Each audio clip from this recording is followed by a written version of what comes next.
is life, and life is music. It's all underground in my house. Life's the key to set your body free. Be who you want to be. In my house, the time has come for us to stand up. Stand up and let yourself go. In my house, music is life. Yeah, life is music. It's all underground. In my house. In my house.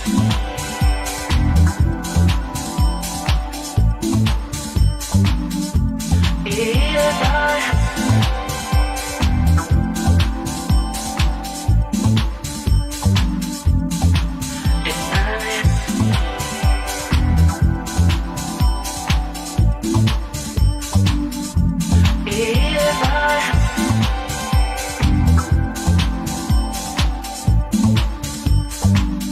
Won't you step into my house?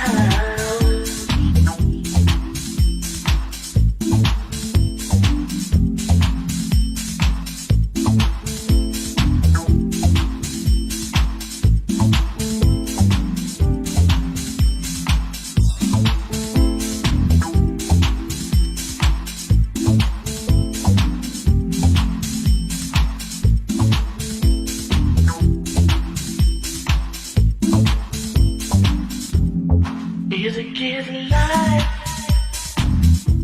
and life is music.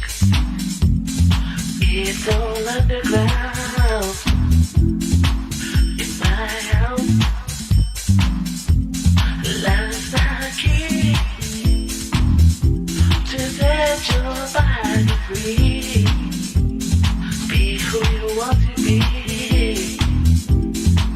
In my house.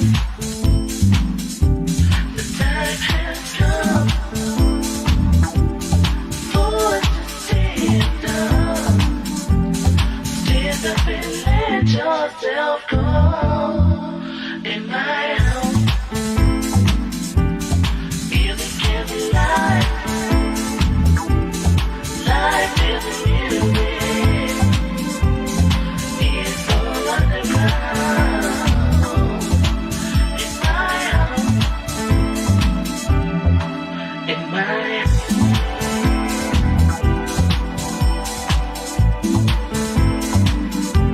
In my house.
días, bienvenidos. Mi nombre es Rosy Silva, coordinadora de Cultura y Recreación en SCID, y te doy la bienvenida a este webinar titulado Comunicación y Trabajo en Equipo, que será impartido por Daniel Gerardo Luna, nuestro coaching de venta, psicología positiva y bienestar.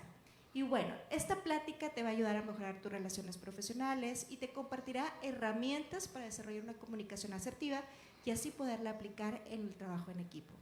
Quiero platicarte un poquito sobre Daniel Gerardo Luna, el que va a impartir nuestro tema el día de hoy. Y pues bueno, él es licenciado en Mercadotecnia y cuenta con estudios de posgrado en Administración de Negocios con especialidad en Mercadotecnia, Administración con especialidad en Finanzas y también la licenciatura de Educación Superior. Cuenta con varios certificados, como es el certificado del coach ontológico, certificado de análisis de portafolios, el certificado en Dirección Estratégica y Análisis Cuantitativo, certificado en Psicología Positiva y en Organizaciones Positivas. Dentro de su formación académica ha sido docente en varias universidades en asignaturas como es la Mercadotecnia y Finanzas y cuenta con 22 años de experiencia en el área comercial en el sector empresarial. Actualmente, él es director de vinculación empresarial en el TecMilenio Campus Cumbres, atendiendo la relación con el sector empresarial. Y bueno, sin más preámbulo, vamos a dar inicio con esta charla. Adelante, Daniel. ¿Conoces Universidad TecMilenio? Fue fundada en septiembre de 2002 por el Consejo Directivo del Tecnológico de Monterrey, con la firme encomienda de entregar educación de calidad a un mayor número de estudiantes en México y otros países. Con más de 18 años de experiencia en México, TecMilenio está catalogada como la primera universidad positiva en el mundo y la más joven dentro del top 10 de universidades en México. Nuestra visión es personas positivas con propósito de vida y las competencias para alcanzarlo. Con un modelo único en el mundo, por la flexibilidad y empoderamiento que le brinda al alumno, TecMilenio otorga la oportunidad de elegir tu propio programa educativo de acuerdo con tu propósito de vida, al incorporar la psicología positiva en sus planes de estudio y en algunas prácticas administrativas de la universidad. Para ello, se creó en el 2013 el Instituto de Ciencias de la Felicidad. Además, ha contribuido a la generación de profesionistas competitivos con una visión global. Actualmente cuenta con 31 campus, ubicados en 18 estados de la República Mexicana y TecMilenio Online. Nuestra universidad ofrece más de 60 programas académicos para preparatoria, licenciatura, carreras ejecutivas, maestrías y especialidades. Hoy, la comunidad TecMilenio se conforma por más de 95,000 egresados, casi 5,000 profesores y más de 2,200 colaboradores administrativos. Nos enorgullece que hoy en día 9 de cada 10 alumnos se gradúan con empleo y contamos con más de 4,530 profesores con experiencia en el sector empresarial y más de 800 empresas de diferentes sectores industriales que impulsan la educación de sus colaboradores a través de un incentivo adicional para que continúen sus estudios. Afiliada a la Asociación Nacional de Universidades e Instituciones de Educación Superior, ANUYES, y acreditada por la Federación de Instituciones Mexicanas Particulares de Educación Superior, FIMPES. TecMilenio cuenta con altos estándares de calidad en la formación de estudiantes, al ser calificado con 5 estrellas del ranking QS Stars por su constante evolución y modelo educativo en rubros de empleabilidad, online e inclusión. En Universidad TecMilenio, tu propósito nos importa.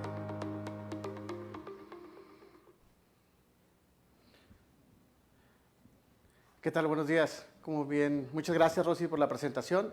Mi nombre es Daniel Leal y vengo a platicarles un poco de lo que es el tema de comunicación y trabajo en equipo desde una visión desde el coaching. Ese es por ahí donde quisiera yo llevar este tema, desde empezar el tema de la comunicación, desde esta visión, ¿no? Y les voy a proyectar un pequeño video donde vamos a ver cómo es este proceso de comunicación, cómo es este proceso de trabajo en equipo, para que lo vean y, bueno, y platicamos sobre este video que vamos a ver a continuación.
Okay, time out. Time out. Everybody, come in. Come in now, everybody. Treats! I got treats! Ah, there we go. Okay, so here's what we're gonna do, all right? Annie, I want you out on the wing. Trent, I want you to fake the pass to Andy and push the ball up the field, and then pass the ball to your forwards who are Sophie and Chris. Sophie, I want you to hold the ball and draw the defense out to you, all right? Then I want you to float a long pass all the way over the defense to Chris. Chris, you take it in for the score, just like we did in practice. Everybody got it?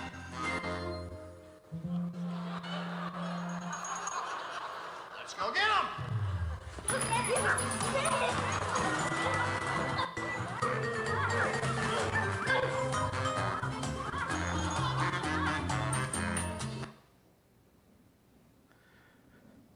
Muy bien, ¿qué les pareció el video? Creo que es ilustrativo, bueno, es cómico, ¿no? Ver a los chicos jugar fútbol, ¿no? Si los han visto en vivo, bueno, eso es lo que realmente sucede con equipos de fútbol a esas edades. Pero si lo llevamos al aspecto ya laboral, nos damos cuenta de varias cosas, ¿no? Donde obviamente el equipo, cada uno de ellos busca de hacer de manera individual, cumplir el objetivo que tiene, que es buscar la pelota y hacer un tiro a gol y ganar el partido, ¿no? Pero como vemos, trabajan de manera individual, no trabajan como equipo, ¿sí? Otro factor que vimos es que hay factores de distracción, ¿no? Como cuando el niño salió corriendo detrás del perro y se pierde, ¿no? sobre lo que tiene que hacer en conjunto, en equipo. Hay personas que no se sienten parte del equipo, ¿no? Como el portero, que estaba ahí, no sabía ni qué hacer, se colgó de la portería, ¿no? Terminó quedándose dormido, distraído, totalmente fuera de lo que andábamos buscando dentro de lo que es el trabajo en equipo, que es el fútbol, ¿no? Posteriormente, cuando ya viene el receso, ¿no?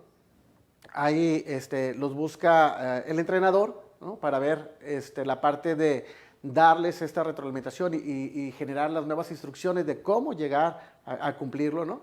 Obviamente el lenguaje que usa el entrenador es muy elevado para digamos, el equipo que él tiene, que son los niños, y los niños pues se quedan así como, ¿me entendieron? Pues nadie dice que no, tratan de hacer lo que él les pidió a como ellos lo entienden y como pueden, ¿no? Además, pues una de las chicas, de las niñas, ¿no? Entiende que tiene que llevar el balón, lo lleva, ¿sí? No tiene claridad, ¿por qué? Porque sabe que tiene que meter el gol en la portería, la pelota en la portería, pero bueno, termina metiéndolo en su propia portería, ¿no? Entonces, nunca falta la gente que también apoya, que son los papás, ¿no? Que siempre están echando las porras, que siempre se están animando, pero hasta ahí, ¿no? Entonces, creo que esto es un claro ejemplo de temas de comunicación, de cómo tenemos que llevarlo. Cuando les digo que vamos a hablar sobre la comunicación de trabajo en equipo desde el coaching, lo voy a tomar sobre estos 3 puntos, ¿no? Que tiene que ver sobre la responsabilidad incondicional, sobre la humildad ontológica y generar esta comunicación auténtica, ¿sí? Me voy a ir un poquito para atrás, digamos, en el proceso de la comunicación, que hoy ya estamos hablando de comunicaciones asertivas, de la forma de cómo llevar esta comunicación, ¿no? Pero bueno, vamos a dar un poquito hacia atrás, ¿no? En el coaching hablamos sobre esta responsabilidad que tenemos que tener sobre lo que nosotros decimos. El hablar dentro de usar nuestro lenguaje, ¿sí? Verbal, en el coaching pues es uno de los factores principales, ¿no? Entonces hay que ser responsables sobre lo que yo digo y sobre mis acciones. Y dentro de esto les voy a poner, para platicarlo rápidamente, por ejemplo aquí este ejemplo que les pongo en la imagen, ¿no? Cuando agarras una pelota y la sueltas, ¿sí?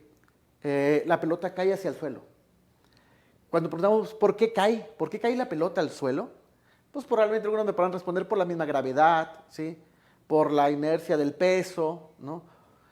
Al final la pelota cae al suelo porque yo la solté. Esa es mi responsabilidad, ¿no? Existen factores alrededor de este hecho, pero el hecho es que la pelota cae porque yo la suelto, ¿no? Si yo no la soltara, la pelota no caería al suelo. ¿De acuerdo?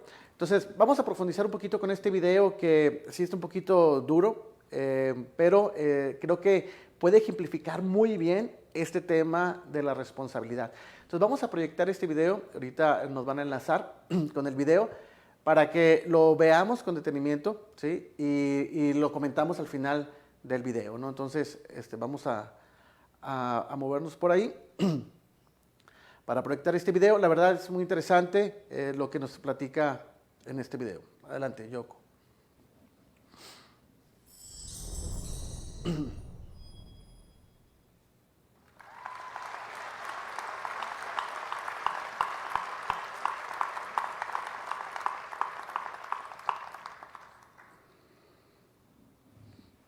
War is a nightmare. War is awful. It is indifferent and devastating and evil. War is hell.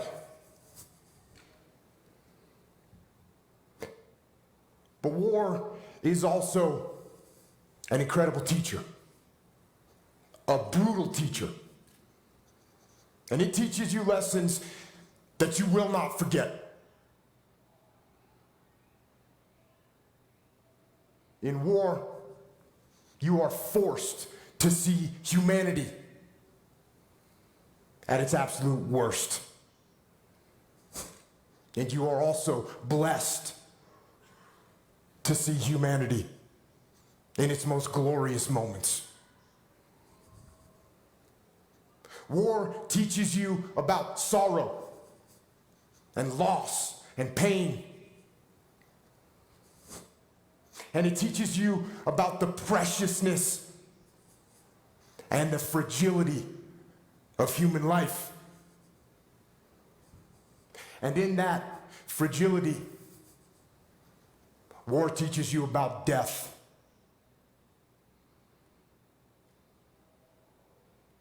But war also teaches you about brotherhood and honor and humility and leadership. And unfortunately, war teaches you the most when things go wrong. And for me, one of the most impactful lessons that I learned from war was in the spring of 2006 in the city of Ramadi, Iraq, which at the time was the epicenter of the insurgency, where brutal and determined terrorists ruled the streets with torture and rape and murder. And it was in one neighborhood of that city, during an operation that I was in charge of, when all hell broke loose. We had multiple units out on the battlefield fighting the enemy. We had friendly Iraqi soldiers, we had US Army soldiers and US Marines, along with small elements of my SEAL team. And then the fog of war rolled in, with its confusion and chaos and mayhem, and with its gunfire and enemy attacks and screaming men and blood and death. And in that fog of war, through a series of mistakes and human error and poor judgment and Murphy's Law and just plain bad luck, a horrendous firefight broke out. But this firefight, it wasn't between us and the enemy. This firefight, tragically, was between us and us. Friendly forces against friendly forces, fratricide, the mortal sin of combat, and the most horrific part of war. And when it was over, and the fog of war lifted, one friendly Iraqi soldier was dead, 2 more were wounded. One of my men was wounded, the rest of my SEALs were badly shaken. And it was only through a miracle that no one else was killed. And it was reported up the chain of command what had happened. That we had fought and wounded and killed each other. And when we got back to base, things didn't get much better.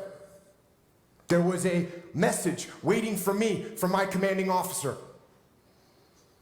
And it said, shut down all operations. It said that the commanding officer, the master chief, and the investigating officer were inbound to my location. And they told me to prepare a debrief to explain exactly what had happened on the operation and what had gone wrong. Now, I knew what this meant. It meant that somebody had to pay. It meant that somebody had to be held accountable. It meant that somebody had to get fired for what had happened. So, I began to prepare my debrief. And in it, I detailed every mistake that was made and who made it. And I pointed out every failure in the planning and the preparation and the execution in the operation. And I pointed out who was responsible for that failure. There was plenty of blame to go around. There were so many people that I could incriminate with guilt. But something wasn't right. For some reason, I just couldn't put my finger on who was at fault and who specifically I should blame for what had happened. And I sat and I went over it again and again, and I struggled for an answer. And then, when I was about 10 minutes from starting the debrief, that answer came, and it hit me like a slap in the face. And I realized that there was only one person to blame for the confusion, only one person to blame for the wounded men, and only one person to blame for the dead Iraqi soldier. And I knew exactly who that person was. And with that knowledge, I walked into the debriefing room with my commanding officer, and the master chief and the investigating officer were sitting there waiting for me, along with the rest of my men, including my SEAL that had been wounded, who was sitting in the back of the room with his head and his face all bandaged up. And I stood up before them and I asked them one simple question. Whose fault was this? One of my SEALs raised his hand. And he said, it was my fault. I didn't keep control of the Iraqi soldiers I was with. And they left their designated sector, and that was the root of all these problems. And I said, no, it wasn't your fault. And then another SEAL raised his hand and said, it was my fault. I didn't pass our location over the radio fast enough, so no one knew what building we were in, and that's what caused all this confusion. It was my fault. And I said, no, it wasn't your fault either. And then another SEAL raised his hand. And he said, boss, this was my fault. I didn't properly identify my target. And I shot and killed that friendly Iraqi soldier. This was my fault. And I said, no, this wasn't your fault either. And it wasn't yours or yours or yours, I said as I pointed to the rest of the SEALs in the room. And then I told them that there was only one person at fault for what had happened. There was only one person to blame. And that person was me. I am the commander. I am the senior man on the battlefield, and I am responsible for everything that happens. Everything. And then I went on to explain to them some new tactics, techniques, and procedures that we were going to implement to ensure that this kind of travesty never happened again. And I will tell you something, it hurt. It hurt my ego. It hurt my pride to take the blame. But I also knew that to maintain my integrity as a leader and as a man, I had to take responsibility. And in order to do that, I had to control my ego so that my ego did not control me. And you know what? I didn't get fired. In fact, my commanding officer, who had expected excuses and finger pointing, when I took responsibility, when I took ownership, he now trusted me even more. And my men, they didn't lose respect for me. Instead, they realized that I would never shirk responsibility. And I would never pass that heavy burden of command down the chain and onto them. And you know what? They had the same attitude. Unlike a team where no one takes ownership of the problems and therefore the problems never get solved, with us, everyone took ownership of their mistakes. Everyone took ownership of the problems. And when a team takes ownership of its problems, the problems get solved. And that is true on the battlefield, it is true in business, and it is true in life. So I say, take ownership. Take extreme ownership. Don't make excuses. Don't blame any other person or any other thing. Get control of your ego. Don't hide your delicate pride from the truth. Take ownership of everything in your world, the good and the bad. Take ownership of your mistakes, take ownership of your shortfalls, take ownership of your problems, and then take ownership of the solutions that will get those problems solved. Take ownership of your mission. Take ownership of your job, of your team, of your future, and take ownership of your life. And lead. Lead. Lead yourself and your team and the people in your life. Lead them all to victory. Thank you.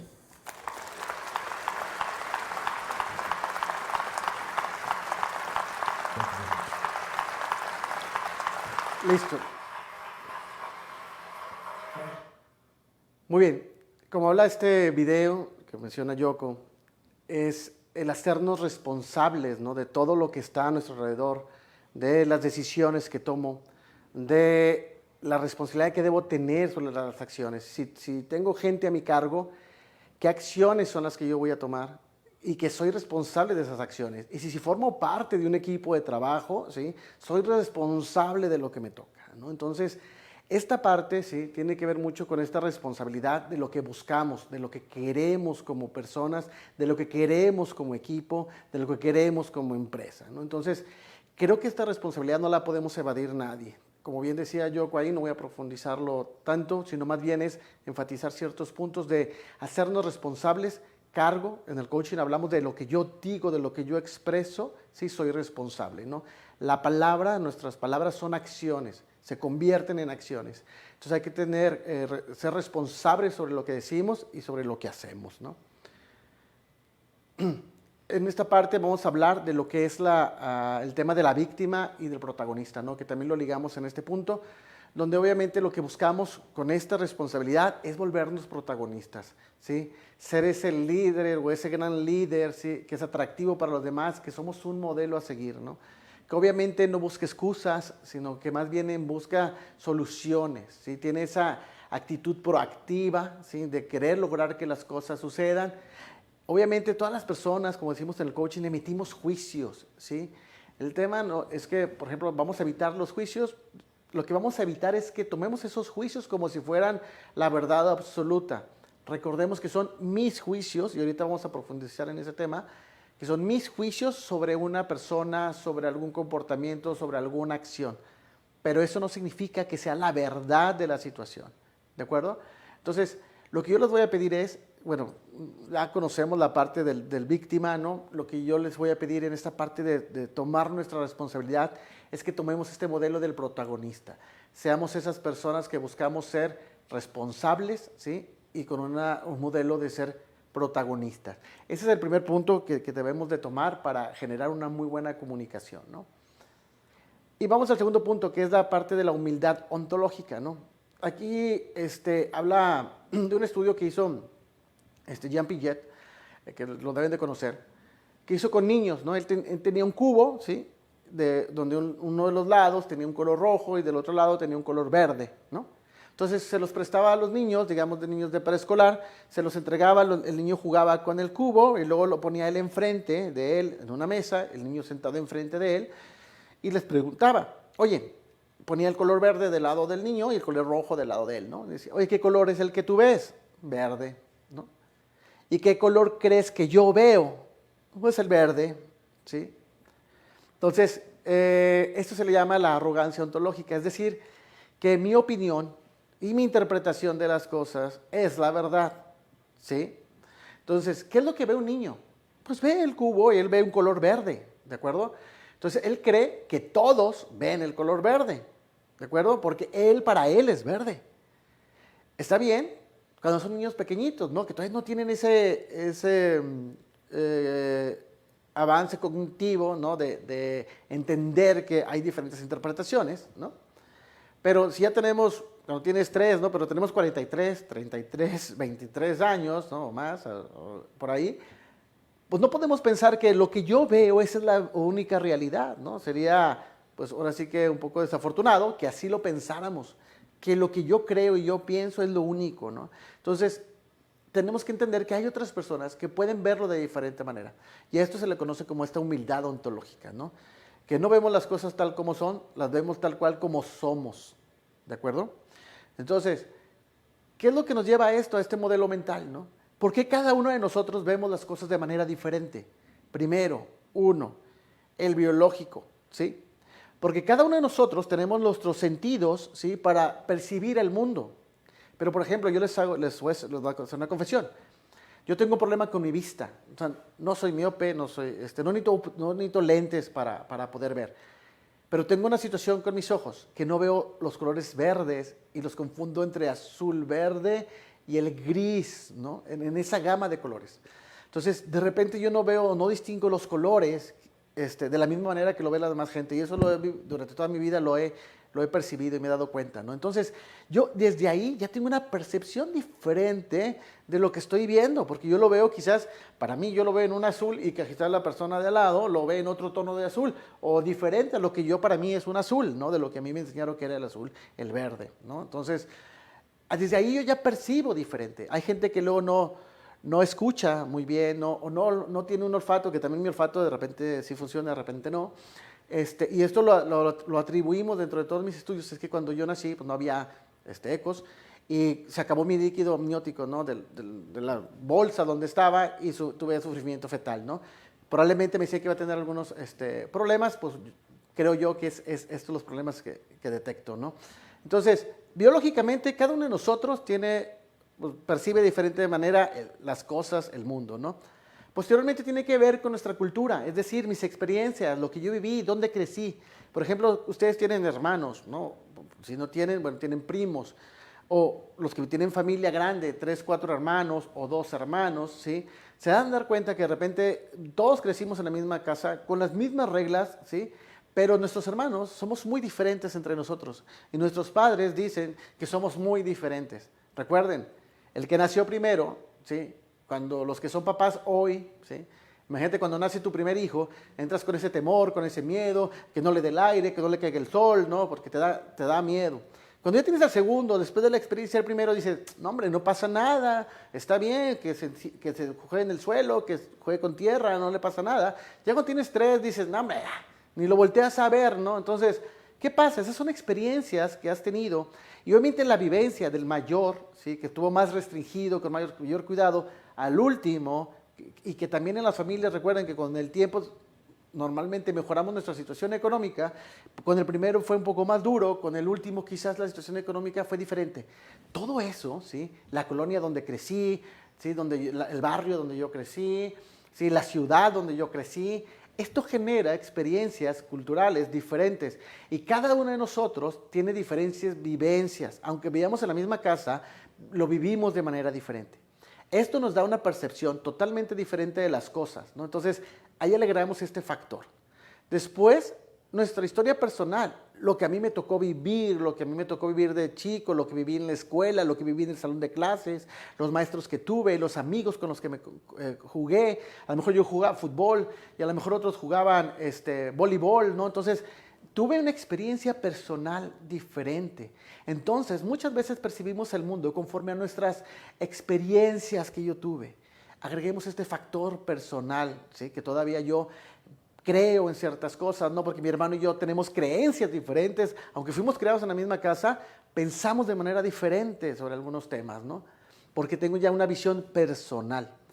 Luego viene la parte lingüística, ¿no? La parte de la forma en la que yo me preparé, eduqué, leí, ¿no? Un ingeniero tiene un vocabulario, un mercadólogo tiene otro vocabulario, un licenciado en psicología tiene un vocabulario diferente, porque nos preparamos con diferentes conocimientos y eso nos da una visión diferente de las cosas. Imagínense sumar todo esto en cada una de las personas, generamos un modelo mental diferente y una visión diferente de las cosas, ¿de acuerdo? Imagínate que esto sucede en la familia, ¿sí? Con los mismos hermanos, con tus padres, donde a veces no coincidimos en la forma de pensar en ciertos temas, ¿no? Y hoy que hemos evolucionado, que la sociedad está evolucionando con muchos temas que cuando yo era chico no se tocaban tanto y hoy se están dando, ¿sí? Creo que hoy estamos viendo otro tema cultural también en el mundo. Entonces, por eso hoy existen estos temas que surgieron desde el marketing, ¿no? Los baby boomers, hoy los millennials, ya vienen los centennials, las generaciones X, que ahí es donde yo me encuentro, ¿no? Tenemos diferentes formas de ver las cosas, ¿no? Entonces, imagínate en tu equipo de trabajo, con tus compañeros, que cada uno de ellos tiene su propia historia personal, su propia historia cultural, sus situaciones biológicas, lo que ellos se prepararon, ¿sí? Imagínate conformarlo en un equipo de trabajo dentro de la organización en la que estás. Luego imagínatelo todo esto en la organización en la que nos entramos, que somos grandísimos en la organización en la que nos encontramos, ¿no? Entonces, a veces en estas situaciones, ¿sí? Pues tenemos que darnos cuenta y aceptar que cada uno de nosotros tenemos una forma de ver las cosas. Y es tan fácil, pongamos un ejemplo. Ahorita ya son las 11 de la mañana, 11:30, queremos tomar agua, ¿sí? Queremos agua, ¿no? Tengo sed. Entonces, quiero agua. Entonces dice un compañero, oye, voy a ir al Oxxo, voy a bajar al Oxxo. Algunos bajan al Oxxo aquí, ¿no? Tienen esa ventaja. O tengo que ir al Oxxo. Quiero agua, ¿no? Oye, ¿me puedes traer una botella de agua? ¿Sí? Entonces el que toma el pedido te dice, ok, está bien, te traigo un agua. Y cuando te la trae, no, te va a traer de una marca, ¿no? La azul, ¿no? Bonafont, no sé, la que tú quieras, agua, ¿no? Te trae el agua y te la trae una presentación de litro. Entonces tú le dices, oye, es que esta marca no me gusta, ¿no? Y está el tiempo, me gusta fría, ¿no? Y en una presentación más pequeña o más grande, ¿no? Y él te va a decir, es que no me dijiste, es cuál querías, nomás me pediste agua y yo te traje el agua, ¿no? ¿Cuál agua vas a traer cuando tú eres esa persona que vas a traer el agua?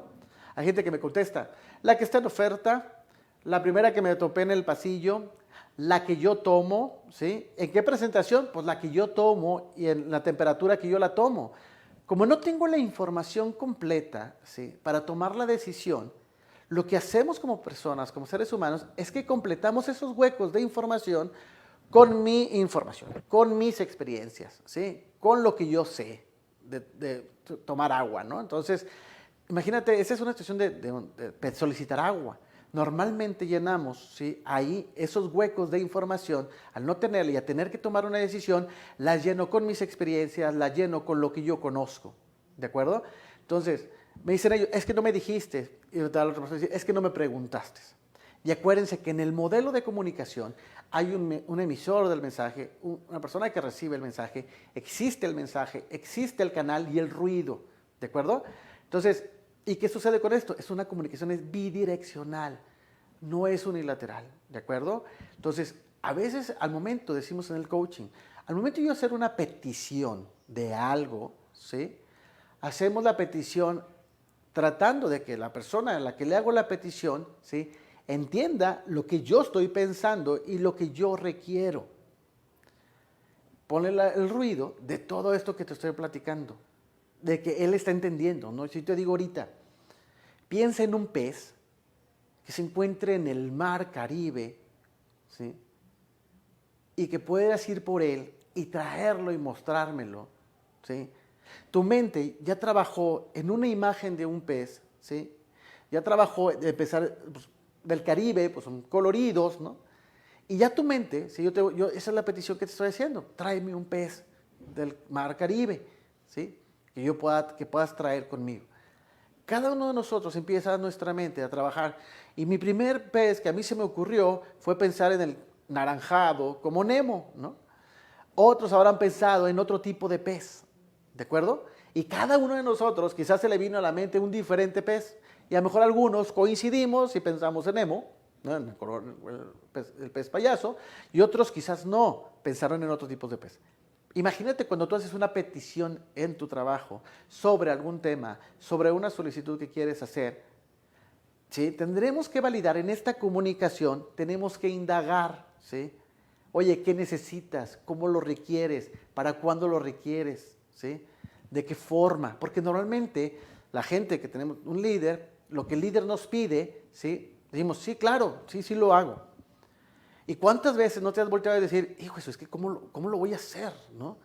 Y normalmente no indagamos, no preguntamos, no generamos esa comunicación con nuestro líder, decirle, oye, ¿y si es urgente? Urgente porque tengo 3, 4 cosas haciendo, todas son urgentes. ¿A cuál le doy prioridad? ¿Cuál sacamos primero, verdad? Porque ahí es donde empieza este cuestionamiento. Esta comunicación tiene que ser por los dos lados. Te puedes decir, oh, sí me urge, pero si me lo das mañana está bien. O me lo das el viernes está bien. ¿Ok? Entonces, si no indagamos, ¿sí? Y si yo como la gente, perdón, que yo hago, se golpeó el micrófono, si yo hago la parte de hacer la petición y no verifico, ¿sí? Que la persona a la que le estoy dando el mensaje lo recibe correctamente y que llega a tener la misma información que yo requiero, de la que yo le estoy tratando de transmitir y validar que realmente entendió lo que yo le estoy pidiendo. ¿De acuerdo? Porque al momento de solicitarte agua o solicitarte un pez, quizás debe haber dicho, oye, debe ser un pez pequeño de color naranja con franjas blancas, ¿sí? Y entonces ahí tú ya te das a la idea de, ya sé qué pez es el que requiere. Quiero un agua de 1 litro de la marca tal, ¿sí? En temperatura ambiente, ¿de acuerdo?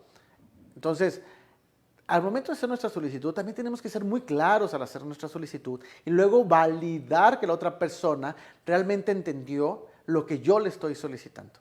Volvamos desde ese punto básico, ¿no? Que él puede interpretar, dado este mapa mental que cada uno de nosotros tenemos, puede interpretar algo muy diferente con la misma expresión. Y haz memoria, ¿cuántas veces han tratado de explicarte algo y tú entiendes una cosa diferente a lo que te están pidiendo? Entonces, ¿cómo mejoramos la comunicación y el trabajo en equipo? Entendiendo y siendo conscientes que cada uno de nosotros tenemos un mapa mental diferente, que tenemos que entender cómo esto lo percibe la otra persona y cómo tenemos que indagar para poder tener claridad en la comunicación que tenemos. ¿De acuerdo? Entonces, ese es un punto importante. Y perdón, el otro punto que tenemos que ponernos es en el cómo nos ponemos de acuerdo después de todo este entendimiento del mapa mental. Les voy a poner este video que es cortito. Picture a ladder standing on the floor. The floor itself is the situation, everything that's going on. The first rung of the ladder are the facts. And that sounds confusing. Why aren't the facts part of the situation? Well, as Nietzsche said, facts are already a first level of interpretation. Not just because they're facts, but because they are the facts that I choose to focus on. The mind is limited. We have what's called bounded rationality, so we can't encompass all the facts of a situation. We have to choose some and forget most of them. In fact, the ones we choose are very small compared to the space of disregard. So it's like we walk into a situation with a very small flashlight, with a very thin ray, and we use this flashlight almost like a laser pointer to illuminate some aspects of the situation, but we don't see that everything else remains in the shadows. So by selecting some facts and paying attention to those facts, we're already building in some inference that these facts are the important ones. This is essential because in some situation I may choose some facts and you may choose other facts, and then it looks like we're crazy. For example, the CFO might say, we're not meeting our budget because the sales are not producing the expected margin. The head of sales might say, are you crazy? We're exceeding our budget, because he's highlighting the fact that sales have grown over the budget expectations. Both are true. The volume of sales is higher, but the margin of these sales is lower. Yet, by simply arguing about whether we are on budget or not on budget, that's a high part of the ladder, both feel at odds with one another, and they can't find the source of being at odds. If they came down the ladder to the first rung and said, what are the facts? They would both agree that the sales are not meeting the target margin and that the sales are exceeding the volume in the budget. These two facts are totally compatible and coherent. And now they would have to climb to the next rung together. The next rung is the interpretation. What does it mean? So what does it mean that sales are not meeting the margin? It could mean that lower margin products are gaining in volume while higher margin products are losing. It could mean that the company is losing pricing powers and they have to give discounts. I don't know. There's a lot of possibilities on how to interpret this fact. And both of them would have to discuss what is the most valid interpretation that they can use to make sense and coherence of the facts. It's very different when people do that together than when each one of them does it separately, making assumptions that they are not checking with the other. It is not wrong to make assumptions, but it's very dangerous to make assumptions and believe they are facts.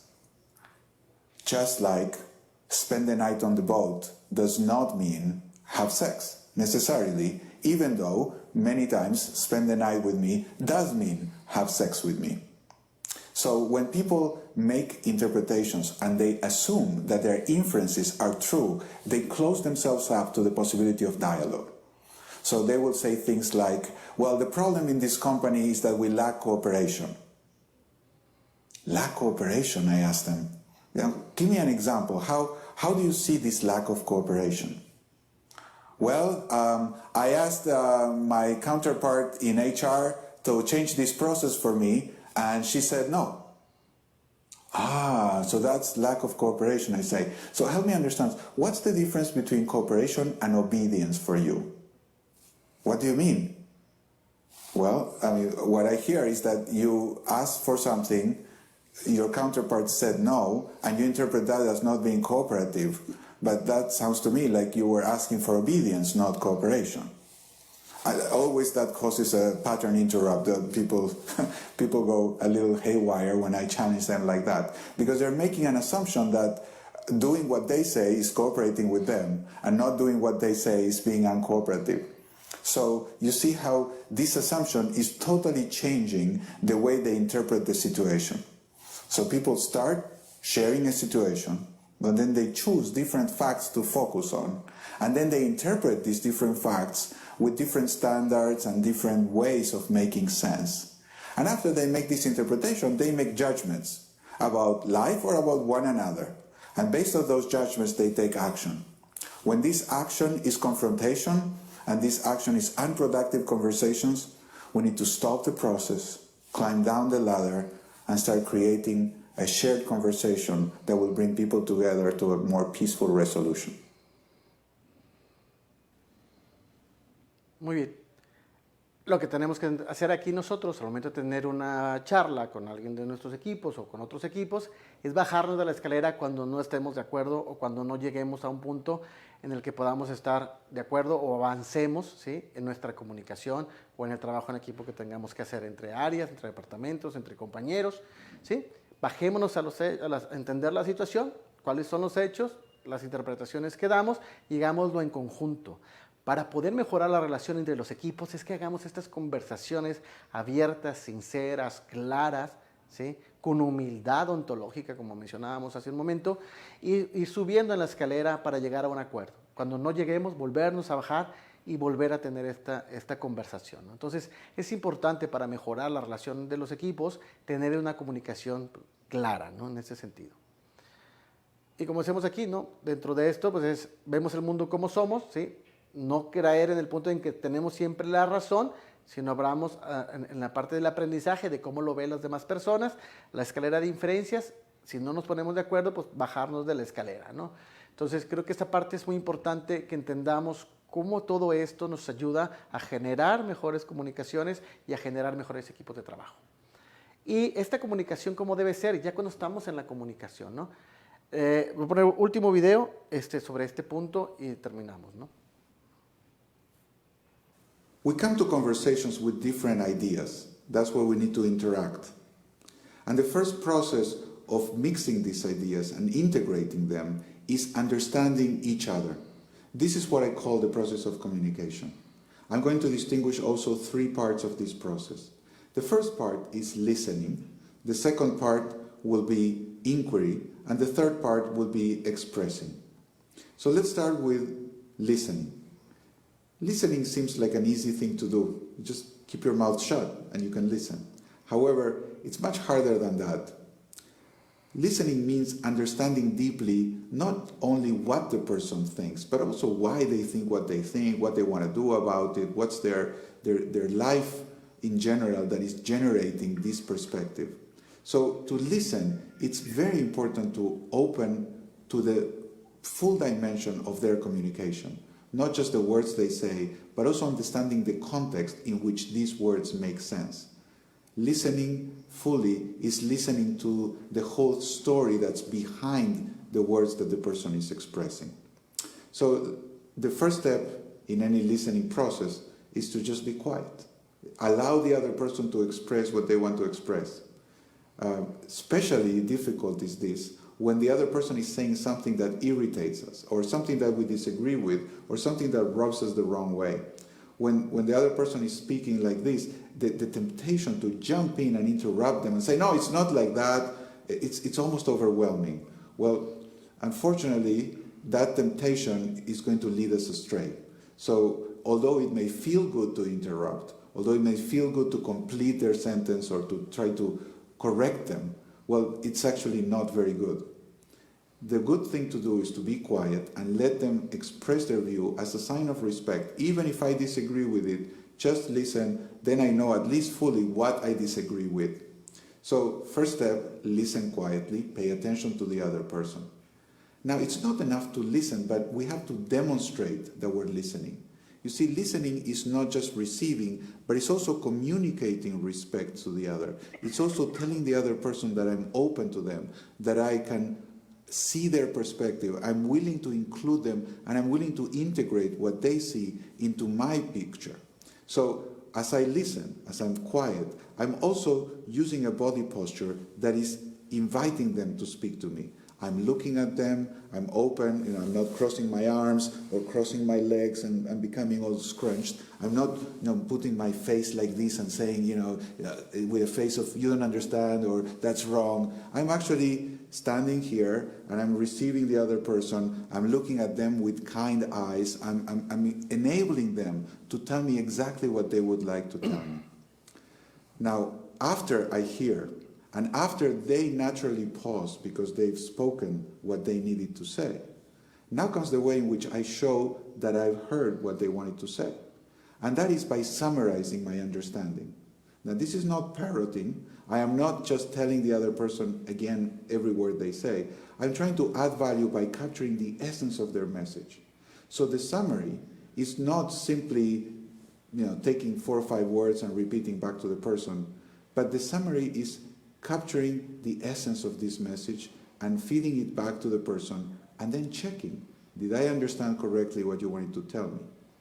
That question, that check, not only shows respect, but it also gives the other person a chance to expand or a chance to correct. I may have misunderstood. So when I'm summarizing and checking, I'm letting them know what I heard and enabling them to correct any misperception or perhaps correct the way they said it, which is not fully what they wanted to express. Once they agree that what I've summarized is what they intended to say, the last step, and very important in a communication, is to validate them, to find how what they are saying makes sense in the context of their beliefs, their intentions, their goals, their desires. That doesn't mean I agree with it. It just means that I can understand how it makes sense. Everything people say makes sense in a certain context.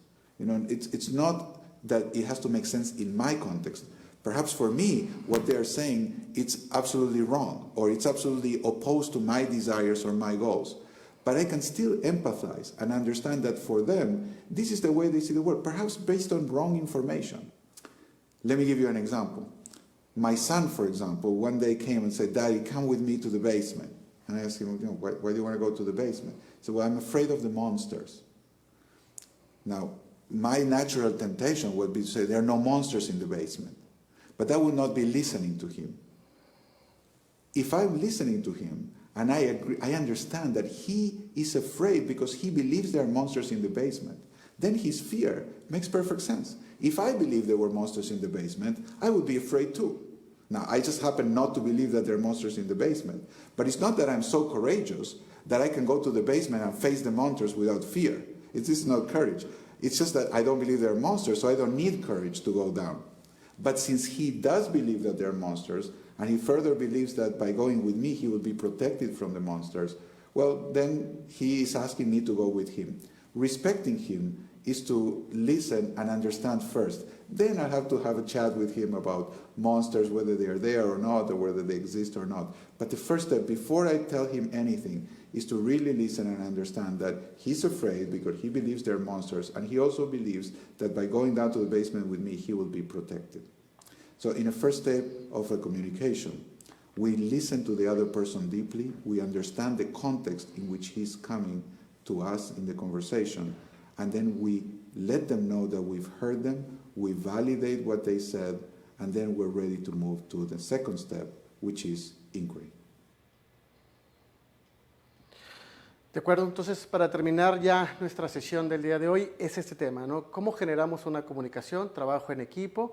Y tiene que ver con podernos comunicar con claridad, y espero que estos temas les hayan servido, los 3 puntos les haya dado mucha claridad de cómo generar esta conversación, cómo generar estas conversaciones con los equipos y lograr este trabajo en equipo. Aquí vienen los 7 pasos que tienen para generar esta conversación, que ya los vimos en el video, para que se los lleven y cuando hagan estas conversaciones, pues obviamente podamos utilizar de manera consciente, generar utilizando estos pasos, ¿no? Entonces, Como vieron en los videos, muchos de los videos son de Kaufman. Nosotros tenemos una relación con Kaufman en la Universidad Tech Milenio, donde ligamos obviamente lo que es la empresa consciente, que son la metodología que él trabaja, con el liderazgo positivo que tenemos nosotros. Juntamos estas dos ideologías y dentro de Tech Milenio pues, ofrecemos estos temas de Kaufman que podemos profundizar, ¿no? Entonces les iban a poner ahí por el chat una liga para si quieren recibir más información de la universidad, de los convenios que tenemos con ustedes y los descuentos que ustedes reciben, para obviamente si quieren profundizar más en estos temas o quieran algún estudio para ustedes, sus hijos o familiares directos, ¿no? Entonces, muchas gracias por el tiempo y aquí estamos para cualquier cosa que requieran, ¿no? Muchísimas gracias. Muchas gracias, Daniel Gerardo Luna. Daniel, antes de cerrar, tenemos un par de minutitos para dar, tenemos dos preguntas por aquí que nos hizo el foro. Y pues bueno, voy con la primera pregunta. La primera pregunta nos dice, hace un momento comentabas la importancia de entregar el mensaje. ¿Cómo nos podríamos asegurar de que lo hicimos correctamente? Con esta parte que veíamos al final, ¿no? De asegurar, de indagar, de preguntar con interés, ¿no? Un momento debes resumir, por ejemplo, si yo te pedí un agua, oye, si comprendiste, no vas a decir comprendiste, ¿no? Pero dice, oye, si sabes cuál agua es la que me vas a traer, y si no te contesta lo que tú quieres, o el agua que tú pediste, ¿sí?